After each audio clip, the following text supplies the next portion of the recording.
Якутяне стали финалистами российского национального первенства по стратегическому менеджменту Global Management Challenge. О том, как им удалось пройти отборочные туры и попасть в шестерку лучших команд в Лиге лидеров России, они расскажут сегодня сами. У нас в гостях Иван Жданов и Гаврил Баешев. Ребята, здравствуйте. Здравствуйте. Во-первых, поздравляем вас с победой. Расскажите, как давно проводится такой чемпионат и чем он отличается от других лидерских конкурсов? Еще раз здравствуйте. Данный чемпионат проводится достаточно давно. Он с 70-х годов был создан. То есть в основу этого чемпионата лежит некий компьютерный бизнес-симулятор, который позволяет за очень короткий промежуток времени прожить опыт работы компании в режиме глобальной конкуренции. А его отличие от других подобных конкурсов? Отличие другого, в принципе, можно назвать прикладной характер. То есть если в этом чемпионате непосредственно участники, пользуясь своими навыками, получают реальный опыт работы компании, то есть проживают его от начала и до конца. А давайте по очереди, чем вы сами занимаетесь? Насколько были вам близки темы, которые были представлены на чемпионате? Ну, я скажу, я работаю начальником управления материально-технического снабжения Сахаэнерго. В принципе, последние 6 лет, работая в этой компании, занимаюсь так называемым северным завозом. То есть для меня в данном чемпионате часть логистики была наиболее близка. Говорил? Я работаю в коммерческом банке руководителем группы договорного сопровождения. А были ли какие-то темы близкие по профессии? Да, конечно, там половина вопросов, половина задания состояла в оценке финансового состояния компании. И исходя из тех данных, которые предоставляются организаторами, сами участники конкурса должны принять те или иные бизнес-решения. И, конечно же, моя деятельность в банке мне в этом очень существенно помогла. Ребята, дайте нам, пожалуйста, представление о том, как в целом проходит конкурс, какие там представлены этапы. Я скажу. Да, потому что вот тут суть была такая. К нам весной на электронную почту, как участникам конкурса «Лидеры России», пришла рассылка, что существует такой конкурс Global Management Challenge, и не хотим ли мы принять участие в нем. И мы в своей WhatsApp-группе между собой переговорили, собрали небольшую маленькую команду из 3 человек и приняли участие в отборочных турах. И в самом начале, когда мы...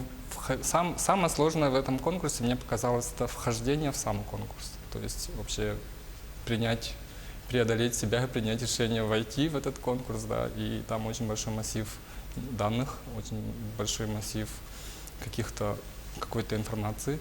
И все это нужно обработать за очень короткое ограниченное время и принять те или иные решения. И самое еще мне показалось сложно, это не спорить с остальными участниками собственной команды.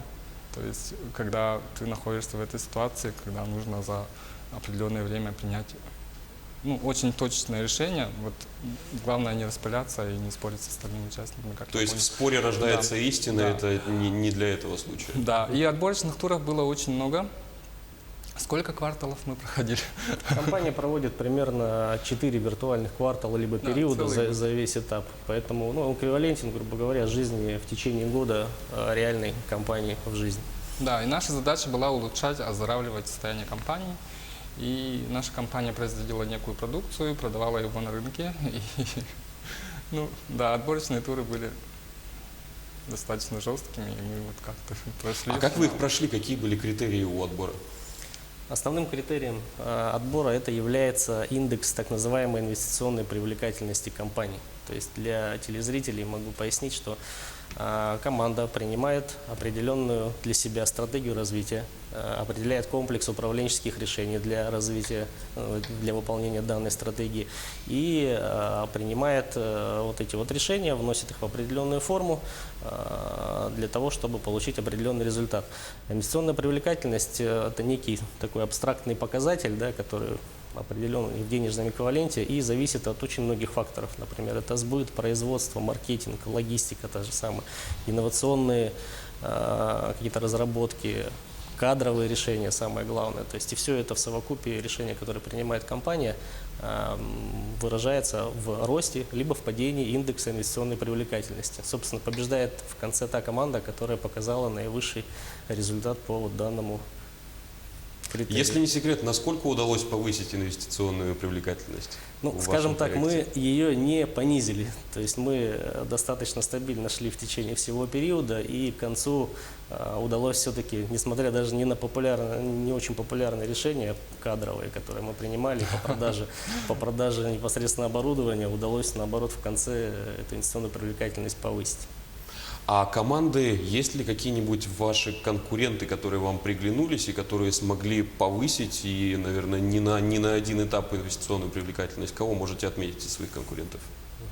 Ну, мы участвовали в финале в российском, да, то есть очень, ну, по крайней мере для себя, отметил тот факт, что участвовали команды, которые играют в этот чемпионат не первый год, то есть они реально участвуют с 2006 года, больше 13 лет, и в финале присутствовали команды, в которых были чемпионы мира, причем неоднократные чемпионы мира, и их показатели инвестпривлекательности там были в 2 раза выше, чем начальный стартовый этап. Но все равно на фоне их выступлений вы остались довольны своей работой, и что вы можете подчеркнуть из этих проектов, насколько их можно реализовать в жизнь на практике? Я думаю, мы остались довольны. Конечно же, попасть в 30-ку сильнейших команд этапа 2019 года этого чемпионата – это достаточно хороший результат, тем более для первого раза. Почерпнуть, конечно же, ну, по крайней мере, я в своей деятельности вопросы по части логистики уже внедряю и буду продолжать внедрять совместно с руководством компании. Мои предложения, я думаю, будут рассматриваться, и мы будем повышать показатели Сахаэнерго в том числе. Говорил, я думаю, так. Симулятор этого конкурса вот демонстрирует то, что главное не уходить в какую-то одну точку, да, то есть не конкретно повышать только качество продукции, не только расширять количество агентов по продажам и так далее, не только увеличивать компетенции у сотрудников, не только, ну, самое главное, оказывается, в бизнесе, согласно вот этого симулятора, это соблюдение баланса во всем. То есть у вас не должно быть каких-то завалов по каким-то направлениям, если вы улучшаете одно направление в своей деятельности, в своей компании. И вот именно вот эта балансировка, это и есть, по-моему, высшее мастерство руководителя, менеджера компании. А у вас, как у управленцев, которые успели поучаствовать, как бы руководя своим предприятием, сложилось ли новое впечатление о работе в своем реальном предприятии? Да, конечно. И какие итоги можно вынести? Ну вот, как Иван уже отметил, этот симулятор и конкурс являются очень прикладными, и действительно эти же все показатели, параметры, признаки можно безболезненно перенести на действующую, работающую компанию, в том числе как маленькую ИПшку, которая состоит из 2-3 человек, так и огромную корпорацию. И ну вот, в банковской деятельности, конечно, структура и так далее более-менее такая разветвленная и сложная, да? Но все равно в конечном итоге банк является компанией, которая на рынке конкурирует и работает с остальными, с участниками рынка. И поэтому вот все эти, ну, все закономерности, которые заложены в конкурсе, они все равно распространяются и в нашей деятельности, и действуют, влияют на нашу работу. Немножечко можно добавлю, то есть вот данный чемпионат, да, действительно, он очень прикладной, и вот, в чем плюс основной этого чемпионата? В том, что здесь вы можете реально попробовать то, пускай даже непопулярное решение, которое бы, возможно, многие руководители в жизни бы просто не решились бы его выполнить. То есть тот же какой-то кадровый вопрос или, может быть, кардинальный... То есть открыто поле для экспериментов? Да, то есть вы можете попробовать и получить реальный отчет о том, как бы жила ваша компания дальше, какие бы были бы у нее показатели, если бы вы выполнили, либо не выполнили тот иной. Можно увидеть любые последствия. В России в последнее время проводится довольно много управленческих конкурсов. Какие из них вы считаете лучшими и в каких можете посоветовать участвовать? Ну, если на уровне России, конечно же, флагманский конкурс – это конкурс управленцев лидеров России. То есть мы также вот с Гаврилом являемся участниками разных лет. Он в 2018 году, я в 2019 году участвовали.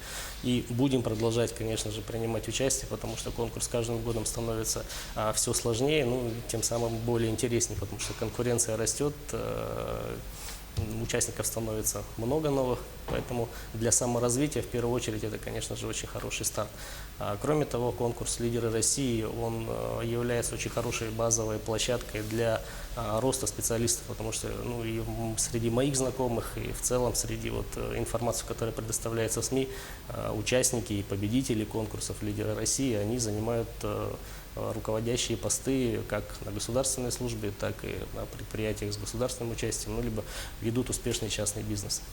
А вот вы отметили, что одним из самых сложных моментов был отборочный этап. Что важно для участия в подобных соревнованиях? Хорошее образование, смекалка, умение работать в команде. Что из этого пригодится ребятам, которые захотят участвовать в подобных Ну, когда мы конкурсах? принимали решение, участвовать вообще в этом конкурсе или нет, как раз вот это и давлело надо мной, что остальные-то участники будут гораздо лучше меня. Вот такое вот какое-то представление мне мешало в этом.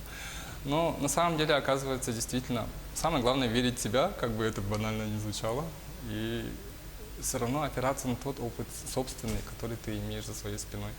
И, конечно, вот мы с Иваном, допустим, себя пробовали и поняли, что, в принципе, это не боги горшки обжигают.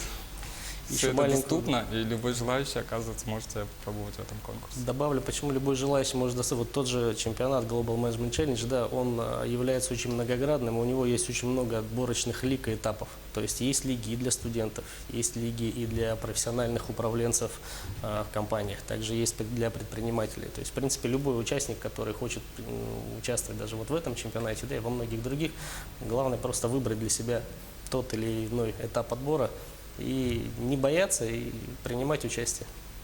Тогда какой чемпионат ждет вас дальше? Global Management Challenge «Лидеров России» это однозначно. На Global Management сказали, есть у Российской академии народного хозяйства, которая является, собственно, инициатором проведения этого чемпионата в России. Есть собственный кубок «Управляй», в котором студенты и аспиранты принимают участие. И по результатам, которые мы видели на финале, они показывают очень хорошие результаты. Я бы лично принял участие в этом чемпионате, попытал бы счастье. Говорил? Ну да, и еще кроме этого есть национальный общий чемпионат. И туда входишь через систему регистрации на сайте конкурса. И любой желающий, у которого нет доступа вот к этим всем внутренним лигам конкурса, может также попробовать свои силы в общем конкурсе, в общем зачете. Ну что ж, ребята, тогда удачи вам. А я напомню, что гостями нашей студии были сегодня Иван Жданов и Гаврил Баишев, участники первенства Global Management Challenge, которое мы с ними и обсудили. Это было актуальное интервью. Оставайтесь на нашем канале.